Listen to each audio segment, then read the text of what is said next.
Bonjour. Aujourd'hui, 17 Iyar, le 8 mai, nous allons faire le quatrième chapitre du Rambam. Le quatrième chapitre du Rambam va nous parler comment Dieu a créé, une fois qu'on a parlé des anges, des astres, maintenant on va parler de la terre, tout ce qu'il y a dans la terre, sur la terre. Sûrement le chapitre précédent avait fini en parlant des quatre éléments avec lesquels Dieu a créé ce monde. On va le revoir ici.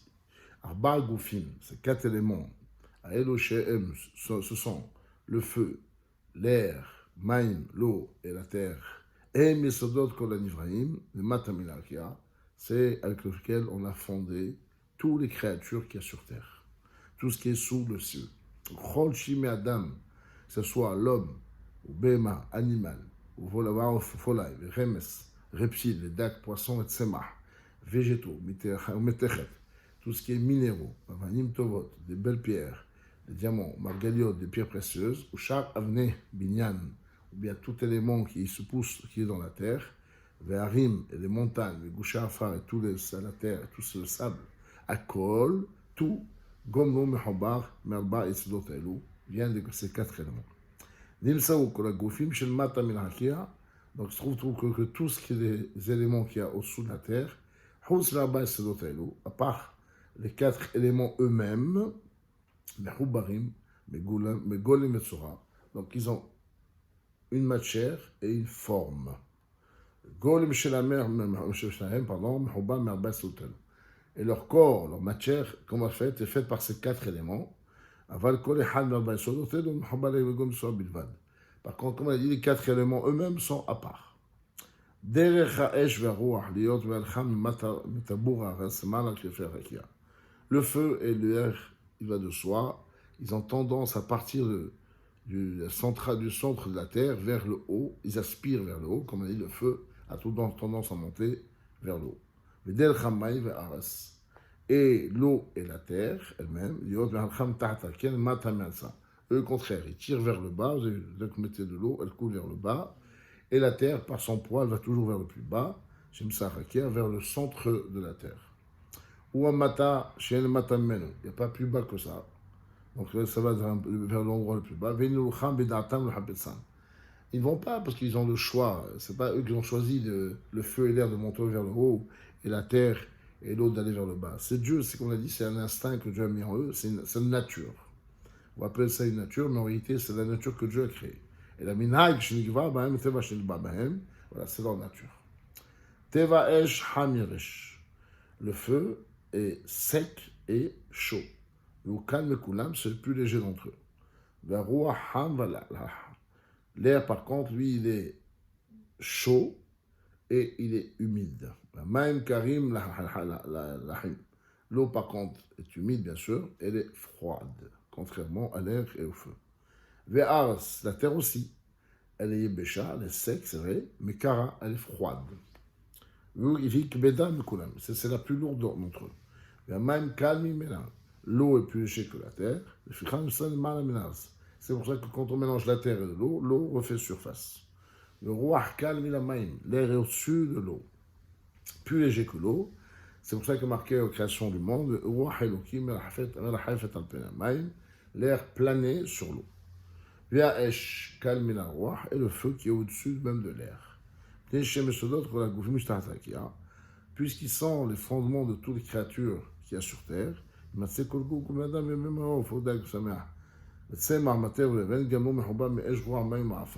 on a dit, toutes les créatures que Dieu a créées, l'homme, l'animal sauvage, le volaille, le poisson, les végétaux, les minéraux, la pierre, tout est fait de ces quatre éléments. Alors c'est vrai que les mélanges ne sont pas toujours équilibrés, mais ils se mélangent tous pour faire toutes ces créatures. À tel point que ils sont pas, quand ils se mélangent, ils ne sont pas toujours les mêmes résultats. Dans ce mélange-là, jamais on verra une partie de feu à part ou une partie d'eau à part. Le mélange est bien fait en quelque sorte.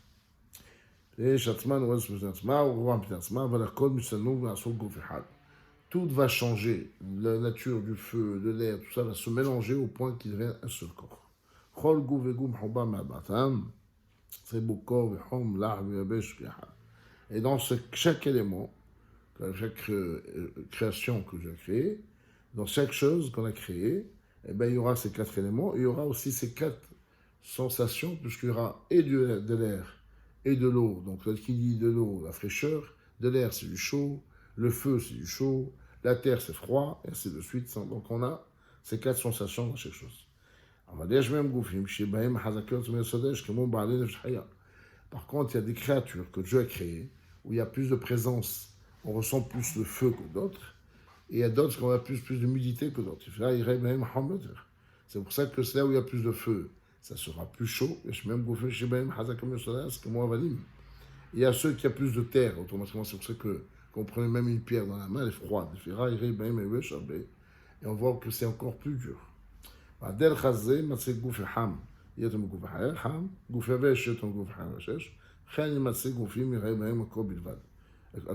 c'est pour ça qu'on verra dans ce mélange, comme il y a des fois plus d'éléments que d'autres, on va avoir des éléments, des créatures que Dieu a fait où c'est plus sec, ou bien c'est plus humide, ou c'est plus dur, ainsi de suite.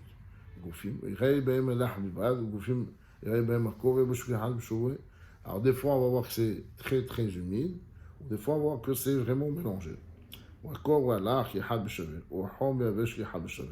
bien quand on va voir des fois, il y a l'humidité et le froid à part égale, ou la chaleur et le fait que ça soit sec aussi à part égale, ou bien la chaleur et l'humidité aussi à part égale.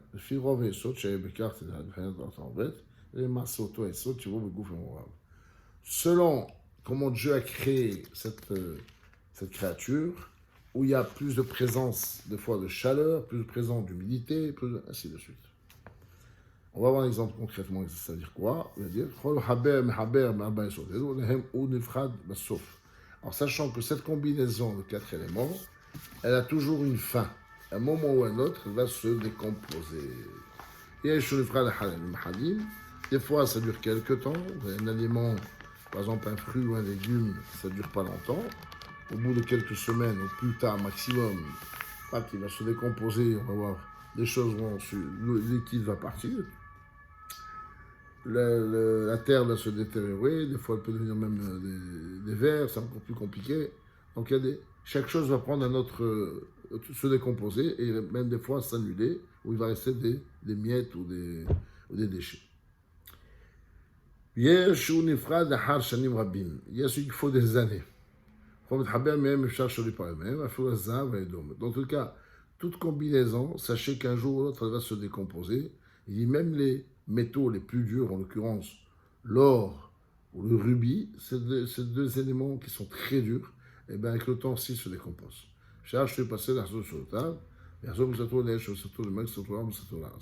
Et d'ailleurs, chaque chose va revenir vers son origine. Alors si tout se décompose, pourquoi on dit à l'homme au moment qu'on l'enterre, tu viens de la terre, tu retournes à la terre? Oui, les fiches robinano menafar. Parce que la majorité du corps humain, ça reste de la terre. L'eau kol anifsad, c'est parce que j'ai passé, alors attention, quand il se décompose, il n'y a pas chaque élément qui va vers le sien. Il peut aller vers autre chose. Donc, chaque chose revient pas tout de suite en tous les cas, mais il y a des étapes de décomposition qui font que ça va un peu dans un ou deux, trois éléments, pas forcément les quatre, mais après chaque chose, avec le temps, ça rejoint les quatre éléments.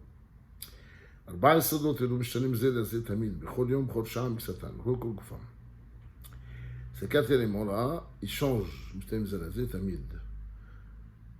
C'est-à-dire, jamais totalement, mais une partie. Si vous mettez le sable qui est très proche de l'eau, à long terme, ce sable-là va devenir de l'eau. Va se humidifier au point de, pas totalement, mais il s'humidifie, il devient presque liquide. Ou bien si on met du sable très proche de l'air, mélangé avec beaucoup d'air. Là aussi, ils vont se rapprocher, devenir presque de l'air. La même chose, l'air qu'on met devant le feu, il s'englobe, il se fait englober par le feu. Même chose aussi pour le feu, et si c'est y a beaucoup plus d'air que de feu, c'est le feu qui s'annule devant l'air. C'est la même chose, s'il y a beaucoup d'eau et on met un peu d'air, cet air va rentrer dans l'eau et va faire partie de l'eau. La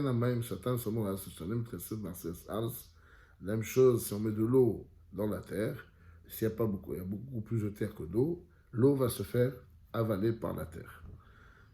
Et là, on le voit un peu plus physique, parce que c'est pour ça que quand on mélange de l'eau avec du ciment, avec du plâtre, on ne voit plus l'eau. Elle fait partie carrément du mur après. Donc, pourtant, on a mis beaucoup d'eau, et on met beaucoup d'eau même après avoir fait le mur. Ce changement s'effectue avec le temps, de plus en plus avec le temps. Mais jamais on pourra dire que ça s'annule à 100%.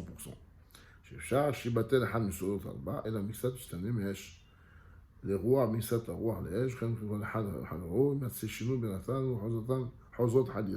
donc, comme on a dit, le mélange se fait. On peut voir qu'il y a un d'entre eux qui s'est annulé totalement, mais c'est faux. Il ne s'est pas annulé totalement, il s'est annulé comme partie. Et c'est pour ça qu'avec le temps, que ça se, avec des fois des centaines d'années, quand on voit des bâtiments, ils s'écroulent.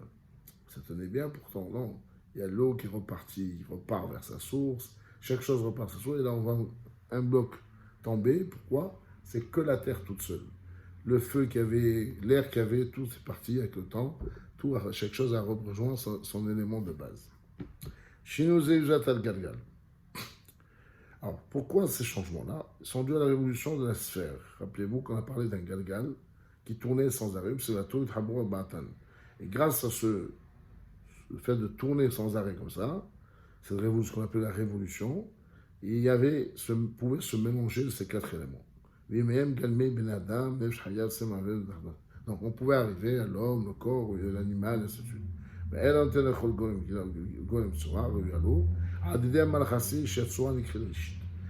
Qu'est-ce qui fait, quel est l'ange qui s'occupe à faire ce mélange et arriver à mettre en vie ces quatre éléments? Rappelez-vous, on a parlé d'un dernier ange qui s'appelle Ishim, homme, qui était très proche de l'homme, mais qui était le dernier du niveau des anges. Et c'est celui qui arrive à combiner tous ces quatre éléments pour pouvoir faire des créatures matérielles. Alors là, nous, Dieu, comment il a créé le monde? Tu ne verras jamais de forme de matière sans forme, et ma forme sans matière. Elle la lève Adam ou Shemhalek, à Gouf Msamidato. Seulement l'homme, avec son intelligence, il arrive des fois à sentir une différence ou une séparation entre les deux. Normalement, ils sont toujours bien combinés. L'homme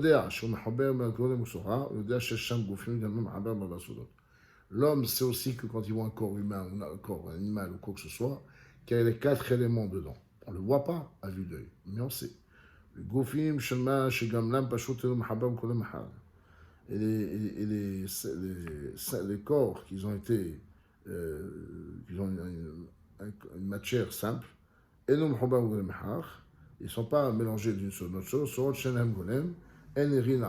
tous les cas, s'il y a des formes sans corps, les yeux de l'homme ne peuvent pas les voir. C'est en l'occurrence les anges, on a parlé. On le sait, ils ressentent par les yeux du cœur, c'est un sentiment, mais ce n'est pas quelque chose qu'on voit, comme on sait que le maître du monde, on ne peut pas le voir aussi. On va voir quelque chose ici. Oui, pour voir un petit peu, petite idée, comment on peut retrouver dans le corps humain le feu, c'est la colère. L'air, c'est quand les gens parlent de l'air, beaucoup pourraient en dire, ou bien l'orgueil, fierté, ça, on appelle ça de l'air. La terre, quand les gens sont très fainéants, c'est pour ça que l'être humain est un peu fainéant, ça vient quand il y a l'élément de terre prend beaucoup de place chez lui. L'eau, c'est des plaisirs, c'est marqué. Vous savez, par exemple, c'est que quand vous avez un fruit que vous mangez, s'il n'est pas juteux, il est sec, il y a manque de goût, donc c'est le plaisir. Et donc c'est là qu'on apprend qu'un homme, il a Le côté chercher à avoir des plaisirs, ça vient de l'eau. Le côté de la colère, l'orgueil, de la colère vient du feu. Le côté parler des paroles pour rien dire, ou bien l'orgueil, ça vient de l'air. Et le côté fainéantise, ou plaisir, ou être un peu, sentir un peu lourd des fois, ça vient de la terre. Donc ça, c'est les défauts que l'on peut naître avec. Et comme on a dit, il peut avoir un élément qui prend plus de place que d'autres. Donc il y a des gens très coléreux, il y a des gens qui cherchent trop les plaisirs, il y a des gens, c'est des grands fainéants, il y a des gens qui cherchent que l'orgueil, ainsi de suite. Et là, c'est tout un voda d'un juif de se corriger, savoir maintenant analyser, savoir où on en est exactement et savoir faire la part de notre travail sur pourquoi, la raison pour laquelle on est venu sur Terre. Donc, continuons à la Chavit, Nefesh Kol Basar, donc toute l'âme de toute chair est Surato Shenata Lokel. C'est la forme que Dieu lui a donnée, Avadat Yitram sur la chez la dame. Seulement, l'homme, Dieu a donné un savoir. Il sera Adam, Shalem Bedato, un homme qu'il a entier. Tsura Zonema, Batouan, Arse Adam Besalmeno Kelmoteno. Dieu nous a dit, il a dit, faisons l'homme à notre image, à notre ressemblance. Comment je tiens l'autre Tsura, Vedab, Segradot, Shalem Angolem. C'est-à-dire, il faut qu'il ait une forme, un savoir, une compréhension des idées, la même compréhension que ceux qui n'ont pas de corps, c'est-à-dire les anges. L'homme doit se raffiner, doit se purifier, jusqu'à être bien au-delà de son monde, sur ce monde matériel. ונאמר הסורזון נקראת לעיניים, שהיא הפה, החותם, הדסתות ושאר ראשם הגוף, שזו תאמר תואר שמה. Alors, on ne peut pas, on dit notre image, il ne s'agit pas des yeux, et du nez, et de la bouche, et des joues. C'est pas ça, c'est pas l'image de Dieu. Ça, Dieu n'a pas d'image, n'a pas de forme. Mais c'est pas non plus l'âme de vie qui est dans toutes les créatures. Avec lequel un homme, cette âme de vie, c'est lequel l'homme il mange, il boit, Molid, il fait des enfants, Marguish, il ressent ou il pense. Elle a des haches, une sourate à nefesh. Et c'est pour ça que des fois, le verset dit nefesh, et l'âme. Alors on va expliquer que dans l'âme, effectivement, peut-être pas, si le Rambam ne prend pas tout le temps d'expliquer, mais dans l'âme aussi, il y a plusieurs niveaux. Et donc il y a celle la plus proche du corps, celle qui fait vivre le corps matériel, et puis on a des niveaux plus hauts, et c'est vers cela que l'homme doit aspirer à s'élever. C'est pour ça qu'il faut faire attention des noms qu'on donne, chez l'autre, tous ces éléments qu'on est en train de, tous ces noms qu'on est en train d'expliquer d'éléments, c'est pour que les gens sachent de quoi il s'agit, de quoi on parle. En surat aneshazot, voilà, l'âme elle-même, elle n'est pas faite avec 15 éléments. Comme l'a dit, cette âme elle ressemble à l'ange qui est fait qu'avec un élément. C'est pour ça qu'elle peut elle est séparée d'eux. Et donc, ce n'est pas l'âme qu'il s'agit ici de l'âme. Le Shama, pour nous, c'est aussi l'âme. Alors, il y a effectivement, parce que ça m'oblige d'expliquer, qu'il y a Nefesh, Ruach, Neshama, Haya, Ichida. Et donc, le Neshama, c'est un niveau beaucoup plus spirituel. Le Nefesh, c'est celui qui rentre dans le corps, une partie de ce Nefesh. Donc, et ainsi de suite. Donc, il va dire que ne mélangeons pas le niveau Nefesh et Neshama. Hachet, Tzicha, Neshama, comme Shem, ça, c'est la gouf. Elamet Hashem, Mina Shamayim. Donc elle n'est pas à ce niveau-là où c'est tout ce que l'âme a besoin du corps et le corps a besoin de l'âme, sinon ça ne vit plus. Ça vient de Dieu, Mina Shamayim.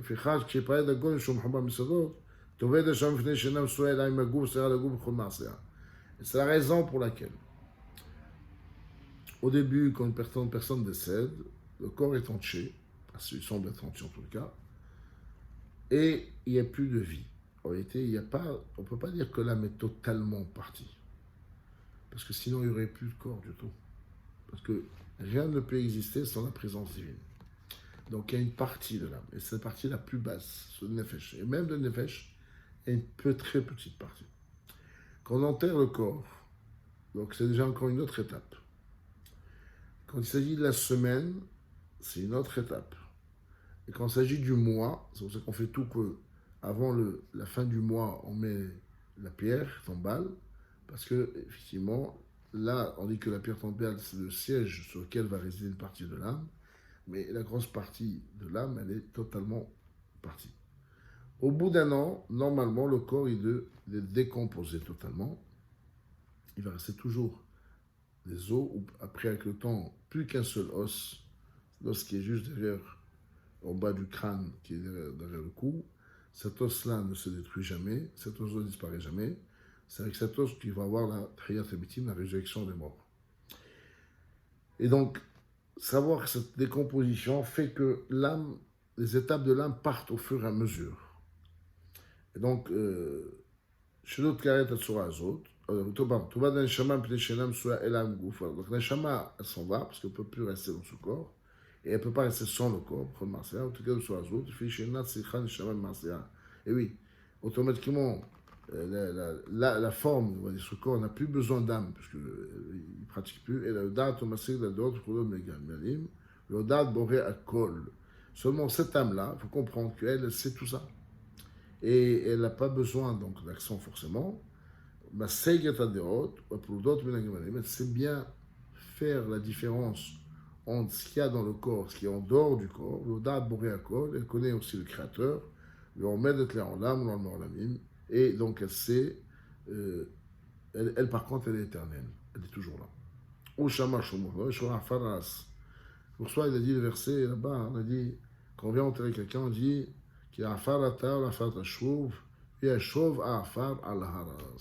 et la terre va retourner vers sa terre, Shaya, comme elle était. Et l'âme, elle va retourner vers Dieu qui l'a donné. Donc c'est écrit dans Kohelet. Tout ça pour dire, comme on a dit, quand il y a des décompositions, ça se fait par étapes. Et donc il y a une partie qui repart vers son origine, une partie qui reste encore dans le corps. Et à un moment ou à un autre, quand le corps va se décomposer totalement, il y a toute partie de l'âme, mais il restera toujours quelque chose là-bas. C'est la raison pour laquelle on continue à visiter les gens sur leur tombe, ou bien, comme c'est le cas de ce soir, que tout le monde va essayer d'aller chez Rabbi Shimon Bar Yochai, parce qu'effectivement, il reste une partie toujours accrochée à son siège, qui est l'endroit où il est enterré. Et tout ça, bon, on a été un peu rapide, c'est vrai. On a parlé de l'âme, du corps, comment ça marche, comment ça se décompose, mais c'est ce qu'on a dit, c'est vraiment une goutte insignifiante. C'est des choses très profondes, ça demande beaucoup d'études.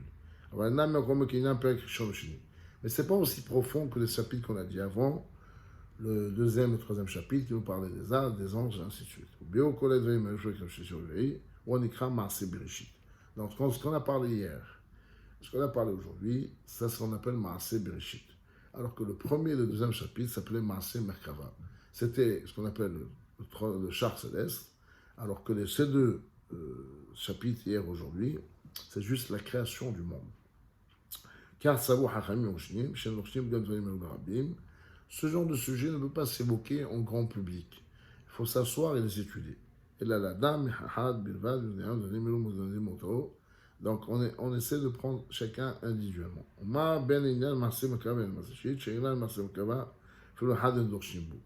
Quelle est la différence entre ces deux étapes?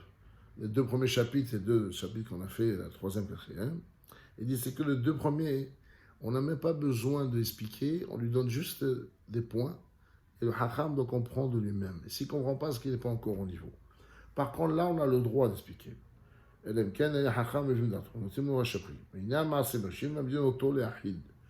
des chapitres, on peut les apprendre à des gens individuels. On les fait savoir tous ces sujets-là.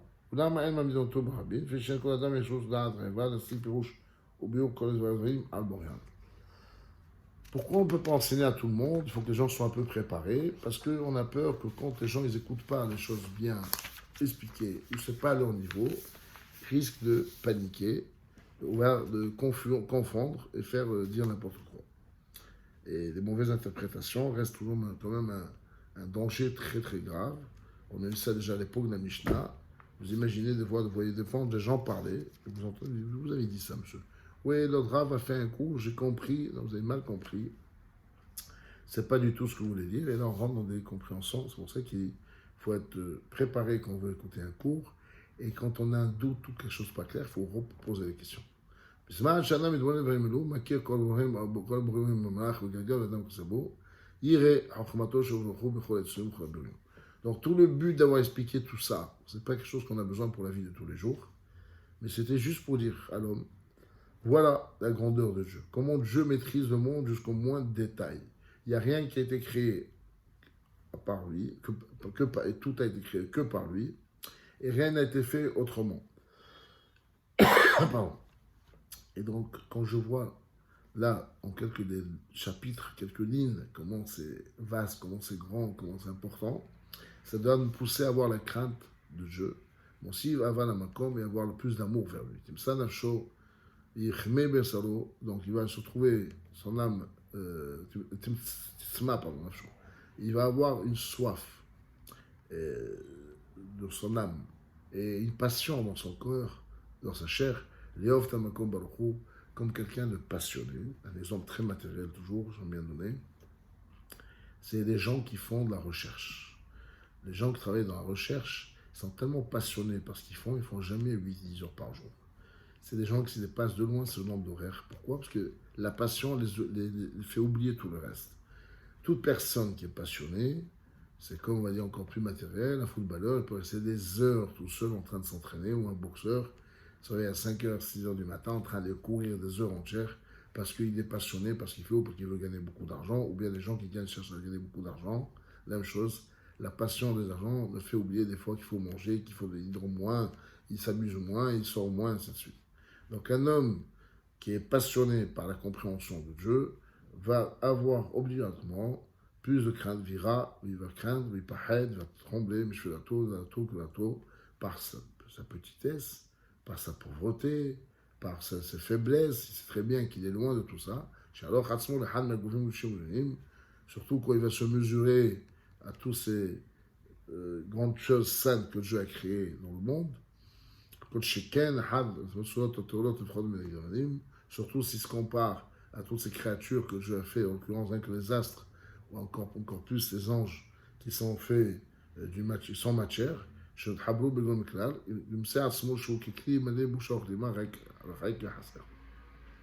Il va prendre conscience que lui il est un peu vide quand même, il est un peu faible, et qu'il a un grand vide chez lui, et il va se ressentir plus petit.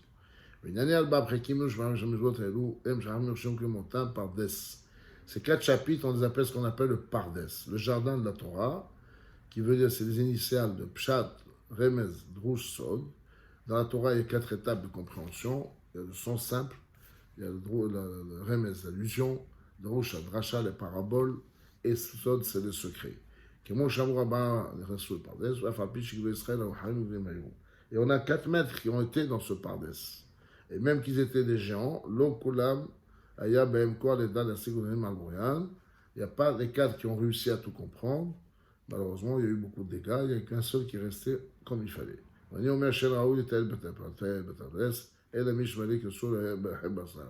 Avant de rentrer dans cette compréhension de ce sujet très profond, il faudrait déjà remplir son ventre, comme on dit, avec du pain et de la viande, c'est-à-dire il faut bien étudier toute la halachot, tout le sujet, d'abord toute la halacha, la gemara, tous ces sujets-là, bien profondément, bien possédés. Une fois qu'on connaît tout ce qui est permis et interdit, là on peut se promener, comme on dit, dans les sujets kabbalistiques et ainsi de suite.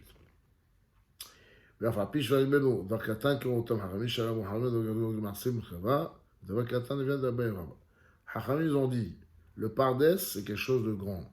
Le sujet de Gemara à Bayraba, c'est quelque chose de petit. Mais on n'a pas, il faut commencer par les petites choses, toujours. D'abord, ça équilibre l'esprit de l'homme, ça rend l'homme sage dans la Torah. Toutes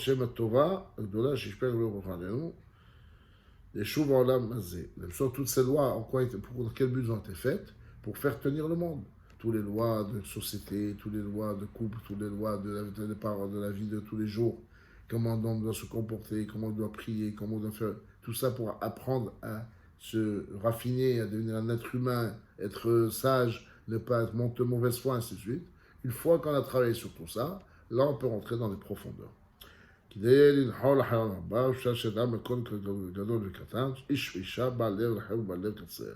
Alors, toutes ces lois sont à la portée de tout le monde. Les lois de la halakha de tous les jours, tous les sujets concrets sont à la portée de tout le monde. Il doit les connaître un grand comme un petit, un homme comme une femme. Les femmes aussi ont des lois, respecter la loi de Shabbat, la loi de Kashrut, la loi de pureté familiale, la halal, et ainsi de suite.